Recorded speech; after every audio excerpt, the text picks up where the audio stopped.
सिद्ध कीजिए कि करनी 3 एक अपरिमेय संख्या है। सिद्ध कीजिए कि करनी 3 एक अपरिमेय संख्या है। दोस्तों, आज मैं आपको ये वाला सवाल समझाऊंगा और ये हम पढ़ रहे हैं कक्षा 10वीं की एनसीईआरटी किताब का अध्याय एक वास्तविक संख्या। और ये जो सवाल है ये एक एग्जाम्पल है, प्रश्नावली 1.3 का एक उदाहरण है कि सिद्ध कीजिए कि करनी 3 एक अपरिमेय संख्या है।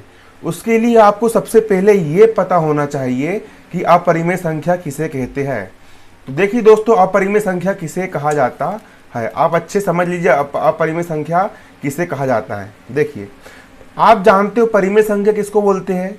जिस संख्या को अंश और हर के रूप में अपन व्यक्त कर सकते हैं उसको परिमेय संख्या कहते हैं। परिमेय मतलब भिन्न। जिस संख्या को P/Q मतलब जिसको अंश और हर, ये होता है अंश और ये होता है हर, ऐसी संख्या जिसे अंश और हर के रूप में लिखा जा सकता है उस संख्या को परिमेय संख्या कहा जाता है। परंतु जिस संख्या को अंश और हर के रूप में नहीं लिखा जा सकता, ऐसी संख्या जिसे P/Q के रूप में व्यक्त नहीं किया जा सकता, उन्हें अपरिमेय संख्या कहते हैं। जिन संख्या को आप P/Q के रूप में व्यक्त कर सकते हो उसे परिमेय संख्या कहेंगे, और जिस संख्या को आप P/Q के रूप में व्यक्त नहीं कर सकते उसे हम अपरिमेय संख्या कहते हैं। जैसे कि करनी 2 को आप भिन्न के रूप में कभी चेंज नहीं कर पाओगे। करनी 2 को आप भिन्न के रूप में अंश और हर के रूप में कभी भी नहीं बदल पाओगे, अतः करनी 2 एक अपरिमेय संख्या है। उसी प्रकार करनी 3 को भी आप कभी भी अंश और हर के रूप में व्यक्त नहीं कर पाओगे, P/Q के रूप में व्यक्त नहीं कर पाओगे, अतः करनी 3 भी एक अपरिमेय संख्या है। करनी 6 को भी आप कभी भी P/Q के रूप में चेंज नहीं कर पाओगे, अतः करनी 6 भी एक अपरिमेय संख्या है। इन्हें हम अपरिमेय संख्या कहते हैं। देखिए दोस्तों, यहाँ पर आपको एक प्रमेय की सहायता पड़ेगी इन सवालों को हल करने के लिए, इसलिए आपको प्रमेय का बेसिक कॉन्सेप्ट अच्छे समझना है। बुक में आपको मिल जाएगा ये प्रमेय। ये प्रमेय क्या होता है? प्रमेय 1.3 और प्रमेय 1.3 ये कहता है, मान लीजिए P एक अभाज्य संख्या है। P कैसी संख्या है? P एक अभाज्य संख्या है, मतलब कि P में किसी का भाग नहीं जाता है, सिर्फ उसी संख्या का भाग जाता है, स्वयं का भाग जाता है ना। P एक अभाज्य संख्या है। यदि P a की घात 2 को विभाजित करती है तो यह a को भी विभाजित करेगी, है ना। मैं यहाँ पर आपको समझाना ये चाहता हूँ कि देखिए P एक अभाज्य संख्या है। मान लिया कि वह संख्या P 2 है। क्या है? 2 है। और 2 जो है वो 4 की घात 2 को विभाजित कर देती है ना। अपन क्या बोल रहा है? देखो, 2 जो है 4 की घात 2 को विभाजित कर देती है। 2 जो है 4 की घात 2 को विभाजित कर देती है, तो 2 जो होगी ना 4 को विभाजित, तो 4 को भी विभाजित कर देगी। इसका मतलब ये है, यदि 4 की घात 2 में 2 को पूरा भाग चला जाता है, यदि 4 की घात 2 में 2 का पूरा भाग चला जाता है तो 4 में भी 2 का पूरा भाग चला जाएगा। और प्रमेय भी तो यही कह रहा है, यदि P एक अभाज्य संख्या है और P a की घात 2 को विभाजित कर देती है तो P a को भी विभाजित कर देगी। मतलब कि a की घात 2 में अगर P का भाग चल जाता है तो a में भी P का भाग चला जाएगा। इसको आप कई एग्जाम्पल समझ सकते हो, जैसे कि 9 की घात 2 में अगर 3 का भाग चल जाता है तो 9 में भी 3 का पूरा भाग चला जाएगा। ये हमारा प्रमेय कहता है। सिंपल सा प्रमेय, बहुत सरल सा प्रमेय है। यदि P एक अभाज्य संख्या है और यदि P a की घात 2 को विभाजित करती है तो यह a को भी विभाजित करेगी। सिंपल सी बात है। जैसे कि यहाँ देख लो ना, 4 की घात 2 में 2 का भाग चला जाता है। यदि 2 एक अभाज्य संख्या है और 2 4 की घात 2 को पूरी तरह विभाजित करती है तो 2 4 को विभाजित तो 2 4 को भी विभाजित करेगी। उसी प्रकार P एक अभाज्य संख्या है, अगर P a की घात 2 को विभाजित करती है तो P a को भी विभाजित कर देगी। उसको दूसरे शब्दों में हम ये कहेंगे कि अगर 4 की घात 2 में 2 का पूरा भाग चल जाता है तो 4 में भी 2 का पूरा भाग चल जाएगा। मतलब कि a की घात 2 में अगर P का पूरा भाग चल जाता है तो a में भी P का पूरा भाग चला जाएगा। इतना सा आपका प्रमेय है। अब हम आएंगे सवाल पर। सवाल बहुत सरल है। आपको चिंता करने की बिल्कुल भी आवश्यकता नहीं है। सवाल क्या कह रहा है, सिद्ध कीजिए कि कर्णी 3 एक अपरिमेय संख्या है। हमको यहाँ पर यह सिद्ध करना है कि कर्णी 3 एक अपरिमेय संख्या है, हमको ये सिद्ध करके लेकर के आना है। इसको हम विरोधाभास प्रमेय की सहायता से सिद्ध करते हैं। और आपको समझ में, हमारा सवाल यहाँ पर यह कह रहा है कि हमको ये सिद्ध करना है कर्णी 3 एक अपरिमेय संख्या है। अगर हम ये मान के चले कि कर्णी 3 एक परिमेय संख्या है, सुनना बारीकी से, अगर मैं ये मान के चलूं कि कर्णी 3 एक परिमेय संख्या है, अगर मैं ये मान के चलूं कि कर्णी 3 एक परिमेय संख्या है, और लास्ट में हल करते करते मैंने जो मान के चला था कि कर्णी 3 परिमेय संख्या है, वो मेरी मान्यता गलत हो जाए, मतलब कि मैंने शुरू में जो माना था कि कर्णी 3 एक परिमेय संख्या है, अगर वो मान्यता मेरी गलत हो जाए तो परिमेय नहीं है ये, अगर ये, तो फिर क्या होगी, ये अपरिमेय होगी। जैसे कि मैंने बोला कि फलाना इंसान पागल है, मैंने मान के चला कि श्यामू पागल है। मैंने क्या मान के चला, मैंने ये मान के चला कि श्यामू पागल है, और मेरी मान्यता गलत हो गई। मेरी मान्यता ये गलत हो गई कि श्यामू पागल, जो मैंने माना था, मैंने श्यामू को पागल माना था, मैंने श्यामू को पागल घोषित कर दिया था, लेकिन मैंने जो माना था कि श्यामू पागल है, वो मान्यता मेरी गलत हो गई। और जब श्यामू पागल नहीं है तो वो क्या होगा, वो बुद्धिमान होगा। आ रहा ना आपको समझ में। उसी प्रकार हमको ये सिद्ध करना है कि कर्णी 3 एक अपरिमेय संख्या है। अगर मैं ये मान लूँ कि कर्णी 3 एक परिमेय संख्या है और मेरे द्वारा माना गया है ये मान्यता गलत हो जाए तो कर्णी 3 परिमेय नहीं है, तो कर्णी 3 क्या होगी, कर्णी 3 एक अपरिमेय संख्या होगी। ये आपको अंत में समझ में आ जाएगा, इसके लिए आपको बारीकी से समझना होगा। इसको हम उल्टा मान के चलते हैं। सवाल ने हमको ये बोला है कि सिद्ध कीजिए कि कर्णी 3 एक अपरिमेय संख्या। हमको ये सिद्ध करना है कि कर्णी 3 एक अपरिमेय संख्या है, मतलब कि कर्णी 3 को P/Q के रूप में नहीं लिखा जा सकता। अपरिमेय संख्या किसे कहते हैं, वे संख्या जिसे P/Q के रूप में व्यक्त नहीं किया जा सकता, मतलब कि कर्णी 3 को P/Q के रूप में नहीं लिख सकते। हमको ये सिद्ध करना है ना, हमको ये सिद्ध करना है कर्णी 3 एक अपरिमेय संख्या है। तो देखो हल करेंगे अब हम। इसके विपरीत हम ये मान लेंगे कि कर्णी 3 एक परिमेय संख्या है। इसके विपरीत माना कि कर्णी 3 एक परिमेय संख्या है, हम उल्टा मान के चलेंगे और लास्ट में इसको गलत लेकर के आएंगे कि हमने ये गलत माना था, है ना। आप समझते जाइए पहले ना। इसके विपरीत माना कर्णी 3 एक परिमेय संख्या है। हमने क्या मान लिया, हमने ये मान लिया कि कर्णी 3 एक परिमेय संख्या, हमने इसके विपरीत मान लिया कि कर्णी 3 एक परिमेय संख्या है। अब हमने मान चुका है बिल्कुल कि कर्णी 3 एक परिमेय संख्या है। हमने क्या मान लिया है, हमने कट्टरता के साथ ये मान लिया है कर्णी 3 क्या है, कर्णी 3 एक परिमेय संख्या है। और मैंने आपको बताया था कि परिमेय संख्याओं को हम भिन्नों के रूप में व्यक्त कर सकते हैं, परिमेय संख्याओं को हम अंश और हर के रूप में लिख सकते हैं, है ना। मैंने इसके विपरीत मान लिया कर्णी 3 परिमेय संख्या है, और जब कर्णी 3 परिमेय संख्या है तो उसको मैं अंश और हर के रूप में लिख सकता हूँ। इसीलिए मैंने दो पूर्णांक a और b को इस प्रकार माना कि कर्णी 3 बराबर a/b, मतलब कर्णी 3 परिमेय संख्या है तो उसको हम अंश और हर के रूप में ले सकते हैं। तो उसका अंश और हर में मान मैंने क्या मान लिया, a/b मैंने मान लिया। और a और b क्या है, दो पूर्णांक है। a और b क्या है, दो पूर्णांक है। यहाँ पर a भी एक पूर्णांक है और यहाँ पर b भी क्या है, यहाँ पर b भी हमारा एक पूर्णांक है। देखिए अब यहाँ पर एक चीज़ आप बारीकी से समझिएगा कि जैसे कि मैं यहाँ पर लिख रहा हूँ, मैंने यहाँ पर लिखा 6/9। मैंने यहाँ पर क्या लिखा, मैंने यहाँ पर लिख दिया 6/9 लिख दिया। आर आपको समझ में। तो इस देखिए 6 में 3 का भाग भी चला जाएगा और 3 का भाग 6 में भी चला जाएगा और 3 का भाग 9 में भी चला जाएगा। 3 का भाग किस में चला गया, 3 का भाग 6 में भी जा सकता है और 3 का भाग 9 में भी जा सकता है।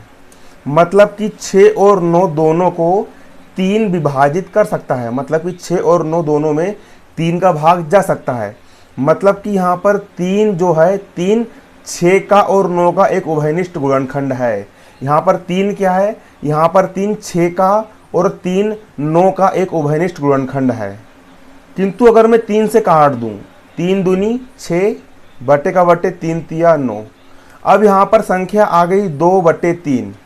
अब 2/3 में किसका भाग जाएगा, 2/3 में किसी का भाग नहीं जाएगा, 2/3 में सिर्फ और सिर्फ एक का भाग जाएगा। सिर्फ किसका भाग जा सकता है? एक का भाग जा सकता है ना। तो ऐसी संख्याएं, वे संख्याएं जिनमें किसी का भाग नहीं जाता, सिर्फ एक का भाग जाता है। ऐसी दो संख्याएं जिसमें किसी का भाग नहीं जाता, केवल और केवल एक का भाग जाता है, तो उन संख्याओं को हम सह अभाज्य संख्या कहते हैं। उन संख्याओं को हम क्या कहते हैं?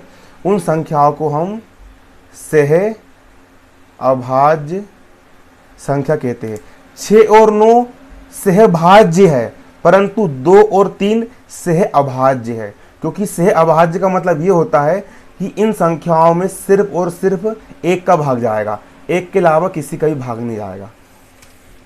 अब हमको ऐसा लगा कि a/b में देखिए a भी एक पूर्णांक है और b भी एक पूर्णांक है। यदि a और b में एक के अतिरिक्त कोई अन्य गुणनखंड हो, जैसे कि 6/9 में एक अन्य गुणनखंड 3 था ना, उसी प्रकार a/b में कोई एक आध गुणनखंड हो सकता है ना। यदि a और b में एक के अलावा कोई अन्य गुणनखंड हो, है ना। मैंने आपको समझाया था कि 6/9 में एक गुणनखंड 3 था, उसी प्रकार हो सकता है कि a/b में, है ना, कोई अन्य एक के अतिरिक्त कोई अन्य गुणनखंड हो,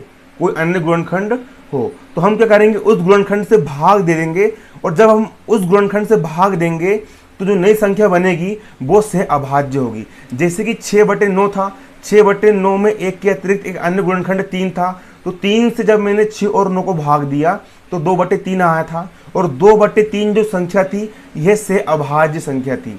2/3 संख्या कैसी थी? 2/3 संख्या से अभाज्य संख्या थी। उसी प्रकार a/b में एक के अतिरिक्त हो सकता है कि कोई अन्य गुणनखंड हो, तो हम उस गुणनखंड से a/b में भाग दे देंगे, और भाग देने के पश्चात हम a और b को सह अभाज्य बना लेंगे, है ना।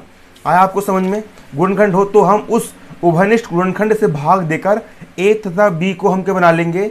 भाग देकर के हम a तथा b को हम सह अभाज्य बना सकते हैं। तो हमने a और b में भाग देकर के हमने क्या बना लिया? सह अभाज्य बना लिया। तो अब लिख लीजिए, करनी 3 का करनी 3, बराबर का बराबर, a/b का a/b, मतलब कि a/b क्या हो गया है? a/b एक सह अभाज्य संख्या हो गई है। हमने भाग दे चुका है और भाग देने के बाद भी a/b आया है, मतलब कि a/b संख्या कैसी है? a/b संख्या सह अभाज्य संख्या है। और सह अभाज्य इसका मतलब ये है कि a और b में एक के अलावा अन्य किसी संख्या का भाग नहीं जाएगा। मैंने आपको बता चुका हूं सह अभाज्य संख्या क्या होती है? ऐसी संख्या जिसमें एक के अलावा किसी अन्य संख्या का भाग ना जाए, जैसे कि 2 और 3। उसी प्रकार a और b, a/b भी सह अभाज्य संख्या हो चुकी है, मतलब कि a और b में सिर्फ और सिर्फ एक का भाग जाएगा, सिर्फ और सिर्फ एक का भाग जाएगा, एक के अलावा अन्य किसी संख्या का भाग नहीं जाएगा। मतलब कि a और b का केवल एक ही उभयनिष्ठ गुणनखंड है, और वह गुणनखंड है एक के अतिरिक्त कोई अन्य गुणनखंड नहीं है a और b का केवल एक गुणनखंड है और वो है 1। आया आपको समझ में? अब देखिए, इसका सिर्फ एक ही गुणनखंड है। इसका सिर्फ कितना गुणनखंड है? एक ही गुणनखंड है। अब सिंपल मैं यहाँ पर तिर्यक गुणा कर दूंगा। इसके बटे में कुछ नहीं तो मैंने यहाँ पर 1 मान लिया, इसके बटे में कुछ नहीं तो मैंने क्या मान लिया? 1 मान लिया। अब तिर्यक गुणा कैसा होगा? a का गुणा 1 से होगा और b का गुणा करनी 3 से होगा। तो a 1 कम a हो गया, b गुणा करनी 3 बराबर हो गया यहाँ पर v करनी 3। अब सिंपल मैं दोनों पक्षों का वर्ग कर दूंगा। दोनों पक्षों का वर्ग करने का मतलब होता है इस तरफ भी वर्ग कर दूंगा और उस तरफ भी मैं कर दूंगा वर्ग। दोनों तरफ हम वर्ग कर सकते हैं। वर्ग करने से कुछ प्रभाव नहीं पड़ता है, इसलिए हम इस दोनों पक्ष मतलब कि लेफ्ट हैंड साइड का वर्ग कर देंगे और राइट हैंड साइड का भी हम क्या कर देंगे? यहाँ पर वर्ग कर देंगे। हम लेफ्ट हैंड साइड का भी वर्ग कर देंगे और हम राइट हैंड साइड का भी हम यहाँ पे क्या कर देंगे? वर्ग कर देंगे। आ रहा आपको समझ में? अब देखिए, सिंपल मैं यहाँ पर वर्ग कर रहा हूँ।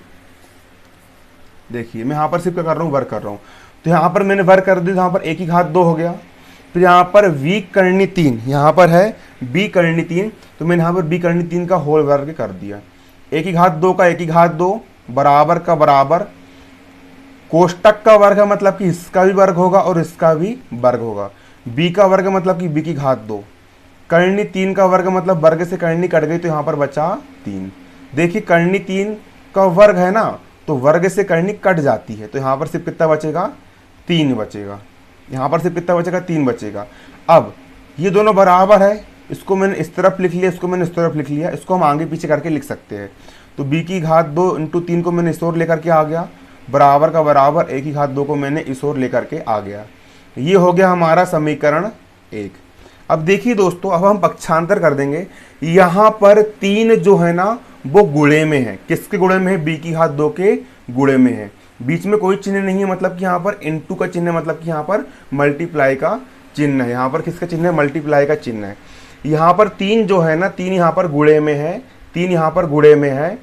किसके गुणे में? b की घात 2 गुणे में। जब इसका पक्षांतर करूंगा तो पक्षांतर के नियम के अनुसार जो संख्या गुणे में होती है, पक्षांतर होने के बाद भी संख्या भाग में जाती है। भाग में जाती है मतलब है बटे में आ जाती है। तो 3 यहाँ पर गुणे में है, पक्षांतर कर दिया मैंने यहाँ पर, तो 3 यहाँ पर बटे में आ गया। तो b की घात 2 बराबर हो गया a की घात 2 बटे 3। अब यहाँ पर सिंपल सा मैंने आपको प्रमेय बताया था। प्रमेय क्या था? प्रमेय हमारा ये था, देखिए यहाँ पर इसको अच्छे से गहनता से अध्ययन कीजिए, गहनता से समझिए।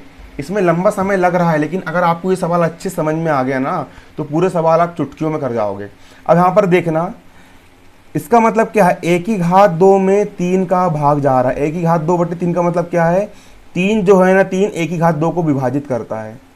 a की घात 2 बटे 3 का मतलब क्या है? a की घात 2 बटे 3 का मतलब ये है कि 3 जो है 3 a की घात 2 को विभाजित करता है। 3 जो है 3 a की घात 2 को विभाजित करता है। चूंकि 3 a की घात 2 को विभाजित करता है ना, 3 जो है a की घात 2 को विभाजित करता है ना, तो हमने एक प्रमेय पढ़ा था, अगर 3 a की घात 2 को विभाजित करता है तो 3 a को भी विभाजित करेगा। मैंने इसके पहले आपको प्रमेय पढ़ाया था। और वो प्रमेय क्या था हमारा? वो प्रमेय हमारा क्या था? वो प्रमेय मैंने आपको पढ़ाया था, देखिए जस्ट अभी मैंने आपको पढ़ाया था। और प्रमेय आपका वो ये था, प्रमेय आपका ये था, अगर p एक अभाज्य संख्या है और यदि p एक अभाज्य संख्या है और यदि p a की घात 2 को विभाजित करता है तो यह a को भी विभाजित करेगा। मैंने आपको प्रमेय पढ़ाया था ना, तो सिंपल यहाँ पर वही बात यहाँ पर भी लागू हो रही है। और वो हमारी बात क्या है? हमारी बात वो यहाँ पर ये है कि देखिए 3 जो है a की घात 2 को विभाजित करता है। 3 क्या करता है? 3 a की घात 2 को विभाजित करता है, मतलब कि 3 a को भी विभाजित करेगा। सिंपल सा प्रमेय हमारा, चूंकि 3 जो है a की घात 2 को विभाजित करता है, यहीं से देख के लिख रहा हूं मैं, चूंकि 3 a की घात 2 को विभाजित करता है, अतः प्रमेय के अनुसार 3 a को भी विभाजित करेगा। सिंपल सी बात है, 3 a की घात 2 को विभाजित करता है, मतलब कि a की घात 2 में 3 का भाग जाता है, मतलब कि a में भी 3 का भाग चला जाएगा। अतः प्रमेय के अनुसार 3 a को भी विभाजित करेगा। 3 किसको विभाजित करेगा? 3 a को भी विभाजित करेगा। 3 a को भी विभाजित करेगा। आया आपको समझ में? अब देखिए, अब यहाँ पर आपको एक बात ये समझना है। देखिए दोस्तों, देखना, मान के चलो कि यहाँ पर लिखा मैंने 10, 5 10 को विभाजित कर रहा है। 5 जो है वो 10 को विभाजित कर रहा है, तो 10 को मैं क्या लिख सकता हूँ? 10 को मैं लिख सकता हूँ 5 गुणित 2 लिख सकता हूँ। अरे 10 को 5 विभाजित कर रहा है, तो 10 को मैं क्या लिख सकता हूँ? 10 को मैं लिख सकता हूँ 5 गुणित 2 लिख सकता हूँ। लिख सकता हूँ ना? यहाँ पर 2 एक संख्या है, क्योंकि 5 दूनी भी 10 और यहाँ पर भी 10। उसी प्रकार 3 a को विभाजित करता है, उसी प्रकार 3 a को विभाजित करता है, उसी प्रकार 3 जो है वो a को विभाजित करता है ना। उसी प्रकार मैं क्या बोल रहा हूँ? 3 जो है वो a को विभाजित करता है ना। जैसे कि 5 10 को विभाजित कर रहा है, तो 10 बराबर लिख दिया मैंने 5 गुणित 2, है ना। 2 यहाँ पर कोई संख्या है। उसी प्रकार 3 a को विभाजित करता है, तो यहाँ पर मैं a को लिख सकता हूँ a बराबर 3 गुणित c। c यहाँ पर कोई भी संख्या हो सकती है, जैसे कि यहाँ पर 2 था। 5 10 को विभाजित करता है, तो 10 को मैंने क्या लिख दिया था? 5 गुणित 2। यहाँ पर 2 कोई संख्या थी। उसी प्रकार 3 a को विभाजित करता है, तो मैंने a बराबर लिख दिया 3 गुणित c। यहाँ पर 3 ये कोई संख्या हो सकती है, कुछ भी हो सकती है ना। इसका मान बराबर लाने के उद्देश्य से आपको समझ में आ रहा है ना, है ना। तो मैंने यहाँ पर क्या मान लूँगा? मैं मान लूँगा a बराबर 3c, है ना। अब चूंकि 3 a को विभाजित करता है ना, तो मैंने मान लिया a बराबर 3c। और किस प्रकार से माना मैंने आपको इसके पहले अब भी समझा चुका हूँ ना। a बराबर मैंने क्या मान लिया? मैंने a बराबर 3c मान लिया। यहाँ पर c क्या है? यहाँ पर c एक अन्य पूर्णांक है। यहाँ पर c क्या है? यहाँ पर c कोई अन्य एक क्या है, यहाँ पर c एक अन्य पूर्णांक है। अब a का मान कितना आ गया है, हमारा a का मान आ गया है 3c। a के इस मान को हम समीकरण 1 में रख देंगे। a का जो मान आया ना, a बराबर कितना है, a बराबर 3c आया। a के इस मान को हम समीकरण 1, और समीकरण 1 हमारा क्या है, b की घात 2 इंटू 3 बराबर a की घात 2। इस समीकरण में हम a का मान रख देंगे। तो चलो मान रखते हैं, b की घात 2 बटे 3 का b की घात 2 इंटू 3 बराबर का बराबर। उसके बाद a का मान कितना है, a का मान है यहाँ पर 3c। तो यहाँ पर a का मान मैंने कितना रख दिया, 3c। यहाँ पर a की घात 2 है, मतलब कि यहाँ पर a का मान 3c रख दिया, और उसकी होल घात 2 यहाँ पर हो जाएगी 2। सिंपल सा मैंने यहाँ पर क्या कर रहा हूँ, मैंने यहाँ पर सिंपल सा मान रखा हूँ। अब 3 का 3 b की घात 2 का b की घात 2 बराबर का बराबर, 3 की घात 2 मतलब कि 3 का वर्ग, और 3 का वर्ग होता है 9। c की घात 2 का c की घात 2। अब सिंपल यहाँ पर देखिए 3 यहाँ पर गुणे में है, पक्षांतर करूँगा 3 बटे में जाएगा। तो मैंने अगली स्टेप में पक्षांतर कर दिया, तो 3 यहाँ पर बटे में आ गया, है ना। अब काट देंगे, 3 एकम 3, 3 तिया 9, मतलब b की घात 2 का b की घात 2 बराबर का बराबर, काट दिए मैंने, 9 में 3 का भाग दिया, यहाँ पर बचा 3, c की घात 2 का c की घात 2। इसको हम क्या लिख सकते हैं, इसको हम यह भी लिख सकते हैं कि, अब देखिए इसको मैं इस तरफ ला लूँगा, इसको मैं इस तरफ ले जा लूँगा, है ना। अब इसको मैंने इस तरफ ला ली, यहाँ पर हो गया 3c की घात 2 बराबर का बराबर, b की घात 2 का यहाँ पर हो जाएगा b की घात 2। अब देखिए बराबर किस तरफ, 3 यहाँ पर गुणे में है, पक्षांतर करेंगे तो ये बटे में आ जाएगा। तो b की घात 2 का b की घात 2 यहाँ पर लग जाएगा बटा, और बटा लगने के बाद 3 यहाँ पर आ गया बटे में। अब सिंपल वही वाला प्रमेय, है ना। इसका मतलब क्या है कि प्रमेय क्या बोलता है, प्रमेय ये बोलता है यदि 3b की घात 2 को विभाजित करता है, यदि 3b की घात 2 को विभाजित करता है तो 3b को भी विभाजित करेगा, है ना। मतलब कि b की घात 2 3 से विभाजित होता है, अर्थात b की घात 2 में 3 का भाग जाता है, तो b में भी 3 का भाग जाएगा। इसका अर्थ है कि b की घात 2 3 से विभाजित होता है, तो b भी 3 से विभाजित होगा, है ना। इसका अर्थ ये है कि b की घात 2 3 से विभाजित होता है, तो b भी 3 से विभाजित होगा। अब सुनिए दोस्तों, अब भी देखिए हमने क्या बोला, प्रमेय से आपको समझ में आ गया ना। अब हम यहाँ पर ये बोल रहे हैं कि b 3 से विभाजित होता है। देखिए अब हम फंस चुके हैं अपनी बातों में, हम फंस चुके हैं, और इसी से प्रमेय की सिद्धि होगी। हमने अब भी यहाँ पर क्या कहा कि b 3 से विभाजित होता है, लिखा ना हमने, b भी 3 से विभाजित होगा। हमने यहाँ पर लिखा है कि b 3 से विभाजित होगा, और यहाँ पर हमने क्या बोला, ऊपर हमने यहाँ पर ये कहा कि a 3 से विभाजित होगा, मतलब कि a में 3 का भाग चला जाएगा। हम क्या बोल रहे हैं कि a में 3 का भाग चला जाएगा और b में भी 3 का भाग चला जाएगा। हम क्या बोल रहे हैं यहाँ पर कि a में भी 3 का भाग चला जाएगा। हम क्या बोल रहे हैं यहाँ पर, हम यहाँ पर ये बोल रहे हैं कि a में भी 3 का भाग चला जाएगा, a में भी 3 का भाग चला जाएगा, और b में भी 3 का भाग चला जाएगा। इसका मतलब ये हुआ कि a, इसका मतलब ये हुआ कि a और b, इसका मतलब ये हुआ, इसका मतलब ये हुआ, इसका मतलब ये हुआ कि अभी हमने बोले ना कि a में भी 3 का भाग चला जाएगा और b में भी 3 का भाग चला जाएगा, ये बोले ना हमने अभी।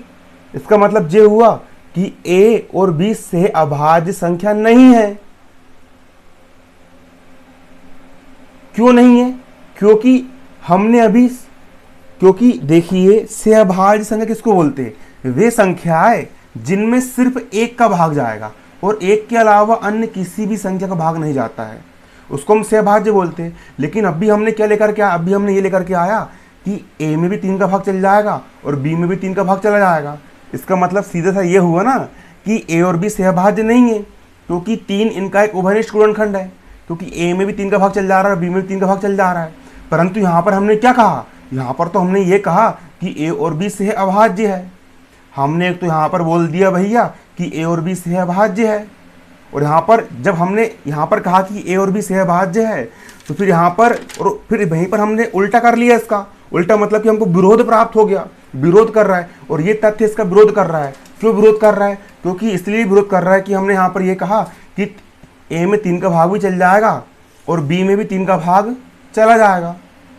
तो ये विरोधाभास क्यों हो रहा है? ये विरोधाभास इसीलिए हो रहा है, हमको यहाँ पर ये विरोधाभास इसीलिए प्राप्त हुआ क्योंकि हमने शुरू में जो कल्पना करे थे ना, वो कल्पना हमने गलत करे थे। हमने शुरू में क्या कल्पना करे थे? हमने शुरू में यह कल्पना करे थे, हमने प्रारंभ में, हमने स्टार्टिंग में यह कल्पना करे थे कि कर्णी 3 एक परिमेय संख्या है। ये हमने गलत कल्पना करे थे, इसीलिए हमको यहाँ पर विरोधाभास प्राप्त हुआ। हमने यहाँ पर गलत कल्पना करे थे कि कर्णी 3 एक परिमेय है। हमने जो माने थे ना, कर्णी 3 एक परिमेय संख्या है, ये हमने गलत माने थे। हमने यहाँ पर ये गलत माने थे, है ना, इसीलिए हमको इस प्रकार का विरोधाभास प्राप्त हुआ। आ रहा आपको समझ में? हाँ, अब जब हमको पता चल गया कि कर्णी 3 परिमेय संख्या नहीं है, हमने गलत माने थे, तो जब कर्णी 3 परिमेय संख्या नहीं है तो कर्णी 3 क्या होगी? जब कर्णी 3 परिमेय संख्या नहीं है तो कर्णी 3 अपरिमेय संख्या होगी। कर्णी 3 क्या होगी? अपरिमेय संख्या हो गई और हमारा सवाल हो गया सिद्ध। अब देखिए हमने यहाँ पर इसको किस प्रकार से लिखा है। सिंपल सी बात है, देखिए, है ना, हमें क्या हुआ है, हमें देखिए, परंतु इससे इस तथ्य का विरोधाभास प्राप्त होता है कि ए और बी सहभाज्य है। हमने शुरू में यह माना था कि ए और बी सहभाज्य है, परंतु हमें इस तथ्य का क्या हुआ? विरोधाभास प्राप्त हुआ, है ना, क्योंकि ए और बी में 3 का भाग भी चला जा रहा है। और विरोधाभास क्यों प्राप्त हुआ ना, विरोधाभास प्राप्त, सिंपल हमने यहाँ पर इसको ये लिख दिया, हमें इस तथ्य का विरोधाभास प्राप्त हुआ कि ए और बी क्या है? सहभाज्य है ना, है ना। अब हमें यह विरोधाभास क्यों प्राप्त हुआ? हमें यह विरोधाभास त्रुटिपूर्ण कल्पना के कारण प्राप्त हुआ था। और हमने क्या गलत कल्पना करे थे? हमने यह गलत कल्पना करे थे, है ना। हमें यह विरोधाभास इस त्रुटिपूर्ण कल्पना के कारण, त्रुटि का मतलब होता है गलत, हमें यह विरोधाभास त्रुटिपूर्ण कल्पना के कारण प्राप्त हुआ था कि कर्णी 3 एक परिमेय संख्या है ना। ये हमने गलत कल्पना करे थे, परिमेय है, ये हमने गलत माने थे। अब जब परिमेय नहीं है तो क्या होगी? ये अपरिमेय होगी। अतः हम यह निष्कर्ष निकाल सकते हैं कि कर्णी 3 क्या है? एक अपरिमेय संख्या है। हम यहाँ पर यह निष्कर्ष निकाल सकते हैं। इसके अन्य सभी सवाल इसी के जैसे है, वो मैं आपको आगे करवाऊंगा। धन्यवाद। जय हिंद, जय भारत।